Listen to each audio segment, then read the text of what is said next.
আসসালামু আলাইকুম। সাবের হোসেন ব্লগে আপনাদেরকে স্বাগতম। আপনাদের জন্য নিয়ে এলাম নতুন একটা ভিডিও। এই জায়গাটা হচ্ছে ইছাপুরা ইছাপুরা। তো এখানে একটা জমি আছে। তো আমার চ্যানেলে যারা নতুন, ভিডিওটাকে সাবস্ক্রাইব করে রাখবেন, লাইক করবেন, কমেন্টে আপনাদের মতামতটা জানাবেন। তো সাথেই থাকেন, দেখতে থাকেন ধৈর্য সহকারে ভিডিওটা। এটা হচ্ছে ইছাপুরা চৌরাস্তা। ইছাপুরা চৌরাস্তা।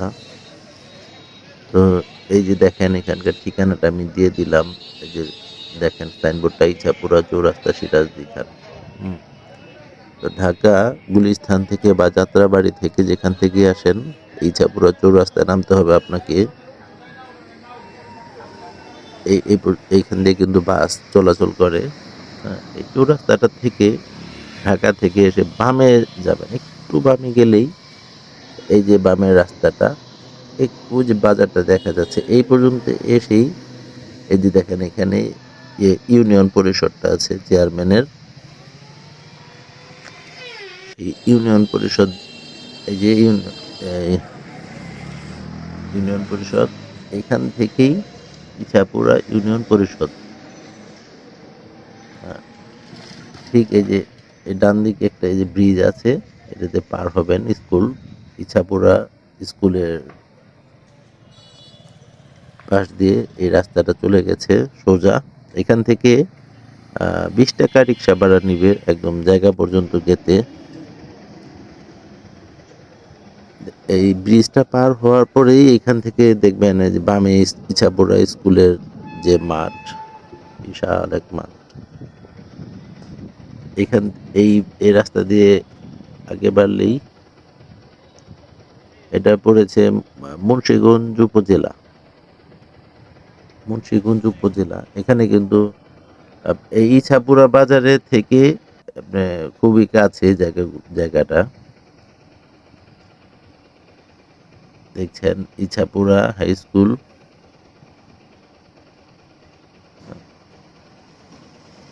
এখানে আপনার ওই বাড়ি, এখানে কিন্তু ঘর ভাড়াও চলে।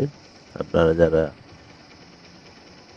জমি নিতে চান, অনেকেই কিনে ফেলে রাখবেন, যে বাড়ি করে ঘর ভাড়া দিয়ে রাখলেন, সেটাও চলে। দেখেন এই মসজিদটার পাশ দিয়েই কিন্তু এই রাস্তাটা চলে গেছে। বিরাট এক পুকুর। গ্রামেই কিন্তু এই বিক্রমপুরে তো আপনারা জানেন যে এখানে প্রচুর দাম জমি। ইছাপুরা সিরাজদি খান, এদিকে কিন্তু ঢাকা থেকে 20-22 কিলো রাস্তা হবে। ঢাকা গুলিস্তান থেকে যদি আপনারা এখানে আসেন, 1 ঘন্টার রাস্তা। এইগুলো কিন্তু ভাড়া বাড়ি। গুলিস্তান থেকে আসলে বাসে 1 ঘন্টার রাস্তা, 1 ঘন্টা 1 ঘন্টা লাগে। দেখছেন এই ঠিক এই মাঠটার পিছনে জায়গাটা, এই মাঠটা কিন্তু কবরস্থানের আন্ডারে, মানে এদের আওতায় এই মাঠটা কবরস্থানের মাঠ। এটা হচ্ছে একটা ঈদগাহের মাঠ এলাকার। দেখেন ঐতিহাসিক মোস্তফাগঞ্জ কবরস্থান। আপনারা ইছাপুরা বাজারে নেমে যদি বলেন রিক্সা নেন, তাহলে বলতে হবে ঐতিহাসিক মুস্তফাগঞ্জ, না বলবেন মোস্তফাগঞ্জ যাব, মোস্তফাগঞ্জ কবরস্থান। তো ঠিক আছে, এইখানে আসলে এই মাঠটার পিছনের জায়গাটাই দেখছেন কবরস্থান। এই যে পুকুরটা দেখছেন, এই পুকুরটাও কিন্তু এই যে পুকুরটার পিছনে কলা গাছটার সাথে জায়গাটা, হ্যাঁ, এটা কিন্তু কবরস্থানের আন্ডারেই জায়গাটা। দেখেন কি সুন্দর একটা বাড়ি আছে পাশেই। এই যে মাঠটা দেখছেন, এই মাঠটা কিন্তু ওই এটা কোনো বাড়ির বা ব্যক্তি মালিকানা না। এটা এই কবরস্থানেরই একটা মানে অংশ। এটা ঈদগাহ মাঠ, ঈদগাহের মাঠ, এটা ঈদের নামাজ হয়। তো এই পুকুরটাও কিন্তু এই কবরস্থানের আন্ডারেই। এগুলো যে পরে ভরাট করে কিছু হবে তা কিন্তু না, এগুলো সব সময়ের জন্যই থাকবে কবরস্থানটা। এই যে দেখেন এখানকার ঠিকানাটা আমি আপনাদেরকে দেখিয়ে দিই। ঐতিহ্যবাহী পুরাতন মোস্তফাগঞ্জ কবরস্থান, মধ্যপাড়া সিরাজদি খান মুন্সিগঞ্জ। হ্যাঁ, ঠিকানাটা সহজে। কবরস্থানটা কিন্তু খুবই সুন্দর, দেখছেন বিরাট বড় কবরস্থান।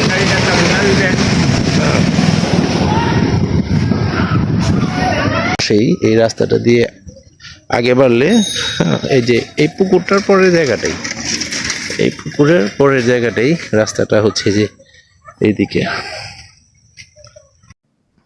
এই কবরস্থানটার থেকে একটু আগে বাড়লে দেখবেন এই একটা 3 রাস্তা এদিকে চলে গেছে, এটা রাস্তাটা। আর এই পাশ দিয়ে পুকুরটা ঘেঁষে এই দেখেন অটোটা আসছে এখান থেকে, কিন্তু এই এই কাঁচা রাস্তাটা দিয়ে গেলেই একটু আগে বাড়লেই পুকুরটার ঠিক পিছনেই যেতে হবে আপনাদেরকে। হ্যাঁ, ওই কলা গাছগুলো দেখছেন, ওই কলা গাছগুলোর পিছনের এই জায়গাটা। এই যে দেখছেন একটা বাড়ি, মানে কি আর বলবো, একটা রাজপ্রাসাদ বানিয়ে রেখেছে। কিন্তু বাড়িতে যাওয়ার রাস্তাটা দেখেন কেমন একটা রাস্তা। আচ্ছা, এই যে দেখেন এদিকে বাড়িঘরগুলো কিন্তু অনেক সুন্দর সুন্দর বাড়িঘর এখানে, পরিবেশটা ভালোই, খারাপ না। এই বাড়িতে যাওয়ার রাস্তা কোনটা ভাই? এই যে এইটাই?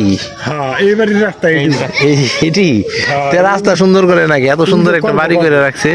করব। আচ্ছা, এই যে দেখেছেন মামু, আপনার এই জায়গার মধ্যে কোনো ভেজাল নাই, দিকে তো মনে হয় ভাড়া চলে। হ্যাঁ ভাই, সব চলে। ওই যে ওটি কি এলাকা স্থানীয় লোকের এ থাকে না ভাড়া দেওয়া? ওই যে বাড়িটি, ওই যে ওটি, এই যে হ্যাঁ? ওই বাড়িটা ভাড়া দেওয়া, ওই বিদেশি থাকা যায়। ভাড়া কত করে চলে এখানে? ভাড়া এনে মনে করলেন রুম বুঝা হ্যাঁ, 1500 2000। ও আবার যদি আপনি বিল্ডিং উঠান, এটা কি রাস্তা? হ্যাঁ যদি বিল্ডিং উঠান হ্যাঁ, হ্যাঁ, তা বেশি যায়, 3000 4000। ঠিক আছে। আচ্ছা, এই গাছ লাগাইতে গিয়ে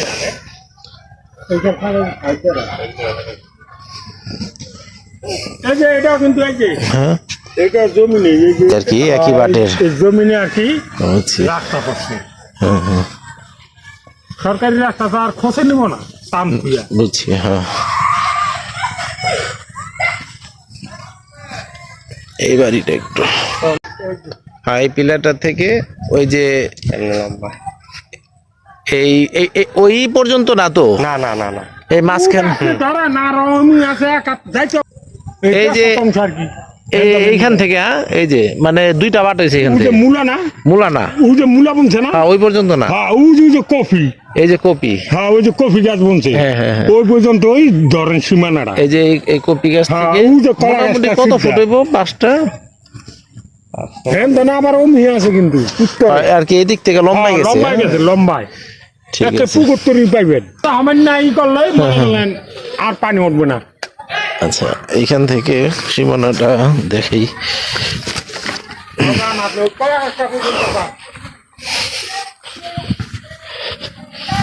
এই যে এই পর্যন্ত, হ্যাঁ, কলা গাছ এই যে এই পর্যন্ত। ঠিক আছে, ভালোই আছে, খারাপ না। হ্যাঁ, হ্যাঁ, ঠিক আছে। এটা এক বাট, আর এই যে এইটা এক বাট। বলি 1 2 3 4 5 10।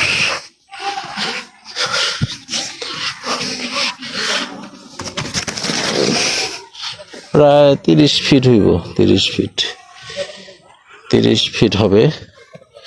এই যে সীমানা পিলার, এই যে মাঠটার পাশেই 30 ফিট হবে পাশ চওড়া। এই যে দেখছেন বাড়িঘরগুলো, পাশেই বাড়িঘর আছে। এখনই আপনার এসে বাড়ি করে থাকে। এই যে গাছটা, ঠিক আছে। হ্যাঁ, হ্যাঁ, হ্যাঁ, হ্যাঁ, হ্যাঁ, ঠিক আছে। হুম, হুম, হুম,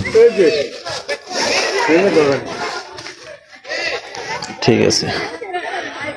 ওই যে কবরস্থানটা সামনে, কবরস্থানটা ঠিক পাশেই। হ্যাঁ এই ধরেন 10 এই যে এই জায়গাটার নাম কি? এটার নাম হলো মস্তগুঞ্জ। মস্তা মস্তগুঞ্জ ওই যে গোরস্থান। মস্তফাগুঞ্জ, হ্যাঁ মধ্যপাড়া গ্রাম। মস্তফাগঞ্জ মধ্যপাড়া গ্রাম, গ্রাম সেরেক দিঘা থানা মুন্সিগঞ্জ জেলা। সিরাজদি খান থানা, মুন্সিগঞ্জ জেলা। ঠিক আছে। এই রাস্তা কি ঠিক আছে? কতক্ষণ লাগে সময় ঢাকা থেকে গুলিস্তান থেকে? সোয়া ঘন্টা। সোয়া ঘন্টা? সোয়া ঘন্টা গুলিস্তান থেকে? হ্যাঁ 1 ঘন্টা। হ্যাঁ 1 ঘন্টা সোয়া ঘন্টা লাগে। একটু জামে আমি তো বাইক নিয়ে আসলাম, কতক্ষণ লাগলো? আধা ঘন্টা লাগছে আমার। আধা ঘন্টা দেখেন দিয়ে এলা ইয়ের থেকে, ওই চুনকুটিয়ার থেকে আইছি, আধা ঘন্টা লাগছে। তো এলা দেন অর্ধেক রাস্তা। আচ্ছা ঠিক আছে, এদিকে বাইরেও যাবো। হ্যাঁ এখানে জমি আছে 10 শতাংশ, প্রতি শতাংশ জমি মূল্য পড়বে 2,80,000 টাকা। প্রতি শতাংশ জমি মূল্য 2,80,000 টাকা পড়বে। দেখছিলেন ভিডিওটা, কষ্ট করে দেখার জন্য সবাইকে ধন্যবাদ। সবাই ভালো থাকবেন, সুস্থ থাকবেন, খোদা হাফেজ।